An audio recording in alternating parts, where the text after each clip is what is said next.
இப்ப அவங்க தைரியமாக உண்மைகளை சொல்லும் பொழுது அந்த உண்மைகள் வந்து திமுகவுடைய முகத்திரையை கிழிக்கக்கூடியதாகும். இவங்க தற்குறிகளா இல்ல அறிவில்லாதவங்களா இல்ல உங்களுக்கு அரசியலை பத்தி எதுவுமே இப்ப தெரியலையா இல்ல எங்களுடைய வளர்ச்சியை கண்டு பயந்து போய் பெதட்டிட்டு திரியுறாங்களா அப்படிங்கிற ஒரு கேள்விதான் வந்திருக்கு இந்த வழக்கு. அன்பில் மகேஷ் பொய்யாமொழி இப்ப சேகர் பாபு கூட அந்த கட்சியில இருந்து வெளியே போறாரு அப்படிங்கிற செய்திகள்லாம் வருது. இந்த இவங்க ரெண்டு அக்யூஸ்ட் ஒளிச்சு ஓடிட்டாங்க திமுக. இப்ப எவனுமே அங்க இல்ல. திமுகவுடைய முகத்திரை கிழிக்கப்பட்டு இந்த குதிரை பேரத்தை மையப்படுத்தி யோகிய மாதிரி பேசிட்டு நாங்க 6 மாசம் பேச மாட்டோம், இந்த செம்பு இங்கே இருக்கட்டும் சொல்லிக்கிட்டு நம்ம திரும்புறக்குள்ள செம்ப உள்ள தூக்கிட்டு போன பாத்தீங்க. அதுக்கான முயற்சிகள் தான் இப்ப எடுத்துட்டு இருக்கா அப்படிங்கறத திமுக கேக்குறாங்க. யார் எங்களுக்கு வளர்ச்சி இருக்கான்னு? திமுகவில் இருக்கக்கூடிய பெரும்பாலானவர்கள் இப்ப எங்களை நோக்கி நகர ஆரம்பிச்சிட்டாங்க. அதற்கு திமுக தானே வந்துகிட்டு இல்ல இப்ப திமுக இருந்து வர ஆரம்பிச்சிட்டாங்க. ஐயா கருணாநிதி அவங்க வந்திருக்காங்க, தீநகர் முன்னாள் சட்டமன்ற உறுப்பினர். அதுக்கு பிறகு ஜெகத்ரட்சனுடைய பையன் வந்திருக்காங்க. ஏன் மு.க. ஸ்டாலின் அவங்களுடைய அண்ணன் என்று அடையாளப்படுத்தக்கூடிய மு.க. அழகிரி அவங்களுடைய மகள் எங்களுடைய கட்சியில வந்து நம்ம கயல்வெளி வந்து எங்களுடைய கட்சியில சேர்ந்திருக்காங்க.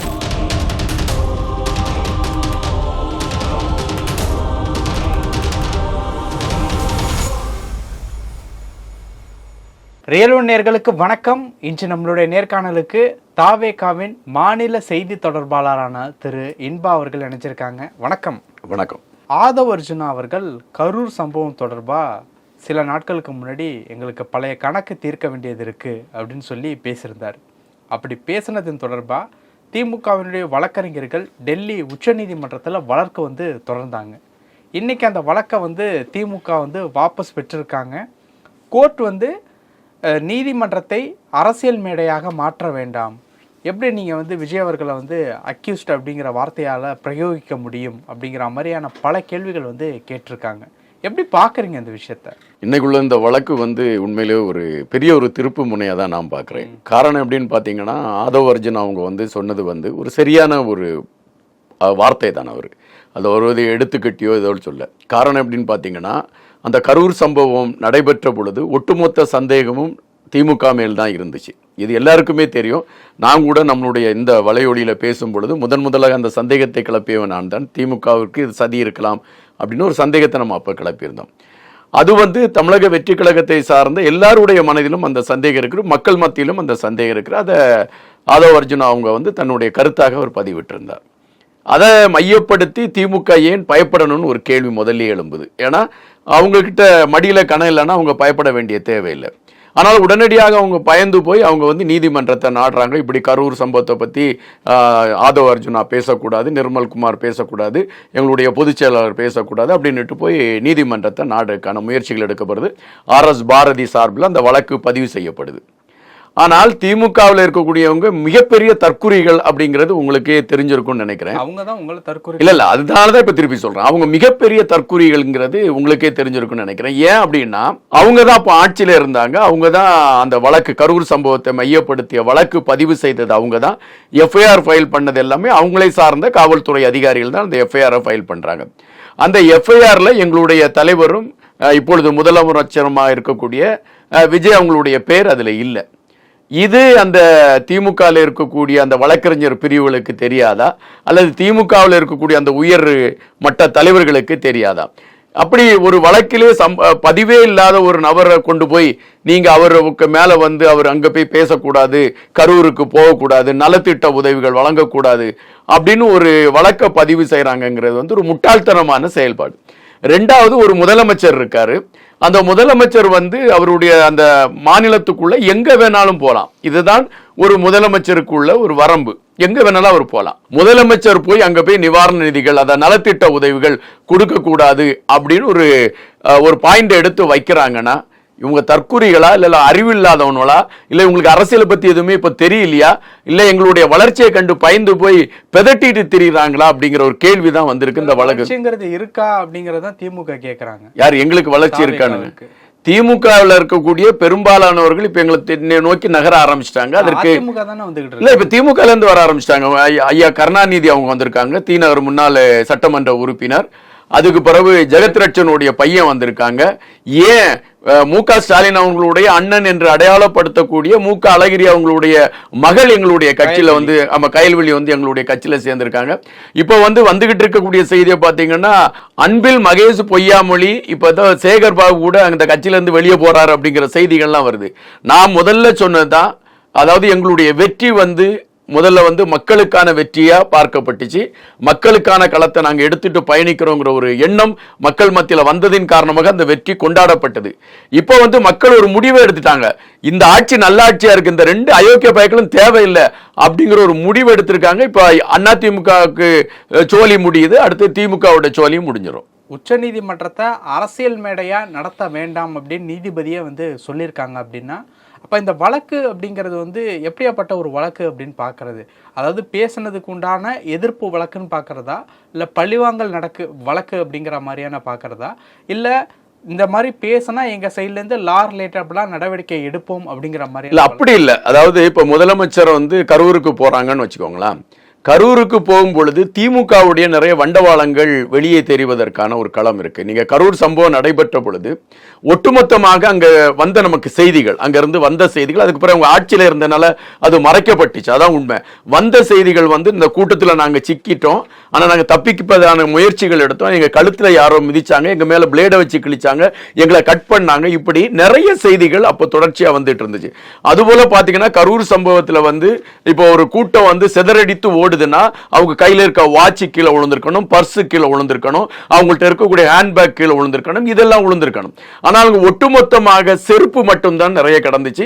அந்த செருப்பு திட்டமிட்டு குவிக்கப்பட்டு எங்களுடைய தலைவர் மீது அந்த செருப்பு வீசுவதற்கான ஒரு களம் எடுக்கப்பட்டதுங்கிற அப்போ ஒரு பேச்சு உண்டு. அது மூலம் எங்கள் தலைவர் மீது வீசப்பட்ட அந்த தண்ணீர் பாட்டில் அது ஆசிட் வச்சு வீசுவதற்கான முயற்சிகள் எடுக்கப்பட்டதா கூட அப்பொழுது ஒரு அதிர்ச்சியான தகவல்லாம் உண்டு. இதெல்லாம் நடந்திருக்கு. இப்போ கரூருக்கு விஜய் சார் போறாங்க.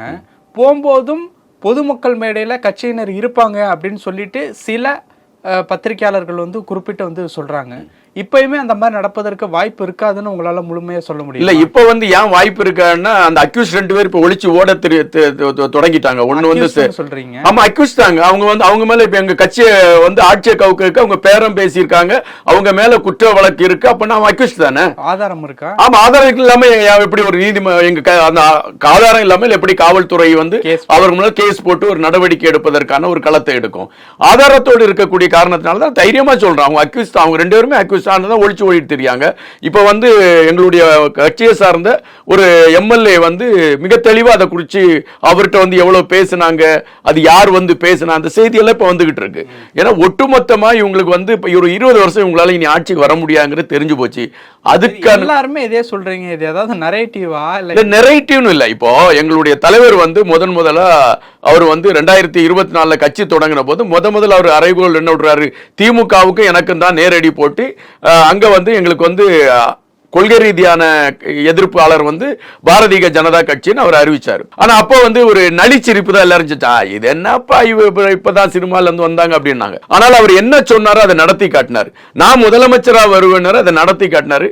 இப்போ நாங்க அழுத்தமா சொல்றோம், 20 வருஷம் தமிழக வெற்றி கழகத்தின் கையில் தான் இந்த ஆட்சி இருக்க போது.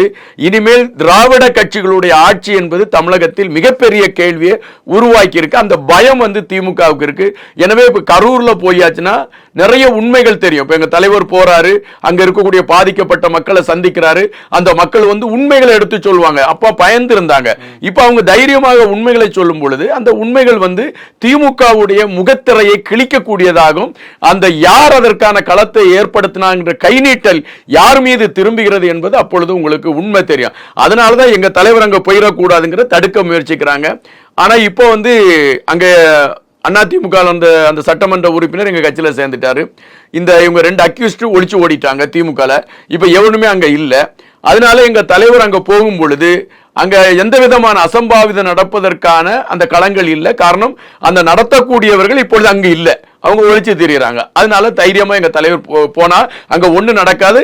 முன்பு எங்க தலைவர் போகும் பொழுது அந்த காவல்துறை எல்லாமே அவங்க கையில இருந்துச்சு. இப்ப தமிழக வெற்றி கழக தொண்டர்கள் எங்கள் தலைவரை எப்படி காப்பாற்ற வேண்டும் என்பது தெரியும். அதை விட தமிழக மக்கள் அவர்களுடைய முதலமைச்சரை எப்படி காப்பாற்ற வேண்டும் என்பது அவர்களுக்கு தெரியும். ஓகே, இப்ப இருக்கக்கூடிய சிச்சுவேஷன் படி எம்எல்ஏக்களை விலைக்கு வாங்குறதா சொன்னீங்கல்ல, உதயநிதி அவர்கள் சென்னை மண்டல நிர்வாகிகள் கூட்டத்தில் பேசும்போது எம்எல்ஏகள் எங்களுக்கு யாருன்னே தெரியாது, யாருன்னே தெரியாதவங்கள நாங்கள் எப்படி விலைக்கு வாங்க முடியும் அப்படின்னு பேசியிருக்காரு. கருணாநிதி அவங்க வந்து அரசியலுக்கு வந்து காங்கிரஸ் எடுத்து போராடும் பொழுது முதல்ல கருணாநிதி அவருன்னுட்டு யாருக்கா தெரியுமா? அவர் போராட்ட களத்தில் நின்று அதுக்கு பிறகு அவர் ஒவ்வொரு களமா வந்து அந்த கட்சி தொண்டர்களோடும் கட்சியோடும் பயணித்த பின்புதான் அவரை பத்தி அடையாளப்படுத்த முடியும். இல்ல உதயநிதி ஸ்டாலினை வந்து ஸ்டாலினோட மகன் அப்படிங்கிற அடையாளம் இல்லாம இருந்திருந்தா உதயநிதி ஸ்டாலினை யாருக்காவது தெரியுமா? தெரியாது. இதுதான் இயற்கை. இங்க வந்து தமிழக வெற்றி கழகத்துல வந்து ஒரு சாதாரண ஒருவரையும் நாங்கள் வேட்பாளராக அறிவித்து அவரை சட்டமன்றத்திற்கு கொண்டு செல்ல முடியும் என்பதை நிரூபித்து காட்டியிருக்கிறார். எங்களுடைய தலைவரும் எங்களுடைய பொதுச் செயலாளரும் அதை நிரூபித்து காட்டியிருக்கிறார்கள்.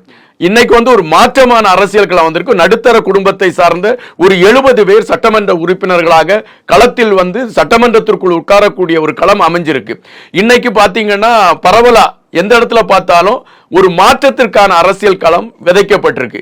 இதுல வந்து இவங்க சட்டமன்ற உறுப்பினரா எனக்கு தெரியலனா அவர் கண்ணை நல்லா எங்கேயா போய் பரிசோதனை பண்ணிட்டு ஒரு கண்ணாடி போட்டுட்டு வந்து ஒரு பாக்கெட் ஒரு அந்த ஏஜ் ரிலேட்டடா ஒரு கண் பார்வை எதுவும் மங்களா இருக்குமான்னு நமக்கு தெரியல. அது அவர் தான் போய் ரெக்டிஃபை பண்ணிட்டு வந்து பார்க்கணும். இப்போ எம்எல்ஏக்கள் யாருன்னே தெரியாது அப்படின்னு உதயநிதி அவர்கள் சொன்னது அப்படிங்கிறது இன்னமுமே வந்து முகம் தெரியாத ஆட்கள் புதுசாக வந்திருக்கிறவங்க இதன் அடிப்படையில் தான் யாருன்னு தெரியாது அப்படின்னு சொல்லியிருக்காங்களா, இல்லை இந்த குதிரை பேரத்திற்கு கொடுத்துருக்க பதிலடி அப்படிங்கிற மாதிரி பார்க்கறது? இல்லை, குதிரை பேரத்திற்கு அவருக்கு கொடுக்க பதிலடியாக நான் இதை பார்க்கல. ஏன்னா திமுகவை பொறுத்த மட்டில் ஒரு காலகட்டத்தில் வந்து அது உங்களுக்கு தெரியும் நினைக்கிறேன், ஒரு பழைய காலத்து கதை தான். ஒரு சம்பவத்தில் வந்து கலைஞர் அவர்களுக்கு ஒரு டாக்டர் பட்டம் கொடுக்குறாங்க. ஒரு பையன் மரணத்தை தெளிவுறான். அந்த தாயை கூட்டிட்டு வந்து இது ஏன் பிள்ளையே இல்லைன்னு சொல்ல வச்சவங்க திமுக காரங்க. அவங்களுக்கு வந்து எதை வேணாலும் எப்படி வேணாலும் பேசலாம், அது அவங்களுடைய யுக்தி. அதை பத்தி நம்ம ரொம்ப விவரிப்பா போக வேண்டாம்.